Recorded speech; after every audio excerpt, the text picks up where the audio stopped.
ለዳና ቀጣይ ፕሮግራም ሊሆን የሚችሉ ሁለት ነገሮች ይዤ መጥቻለሁ ያራጣውንስ ጉዳይ ምን አደረግሽ ባባ በማያገባት እኮ ነው የምትጫወባት ሚስቴ ነሽ ባሌ ነሽ ሲባባሉ ከርመው አይደለም እንዴ ተረጋጋ ሁሉ በጊዜ ተካከለ ጋብቻ ፍቅርስ ትባላት ሰማ የምትድርለት ሰው የልጄ የገሊላ የህግ ባል እንዴት ብዬ ነው ማስረዳ በዚህ ሁኔታ ወይኔ አቶ ማረጉ ምን ተፈጥሮ ነው ቢሮ ውስጥ እንስሞትብኝ አልፈልግም ቶሎ ሰራ ቶሎ አባቴ በህይወት አለ እንዴ ወረቀቱ የሚለውን እኮ ነው እኔ አልፈጠርኩት ለውጪ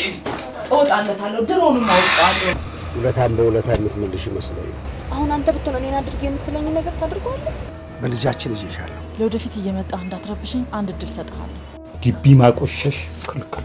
እንተንስ መተንፈስ ይፈቀዳል ይሄን ካደረግሽ እስከ መጨረሻው ከኔ ጋር እንጣላለን እና ቤትሽንም ቢሆን አላሳየሁትም ስልክሽን አንቺ ካላሳይሽ በምን ተአምር ቤት ሊያውቀው ይችላል ምንም ነገር ከመናገሬ በፊት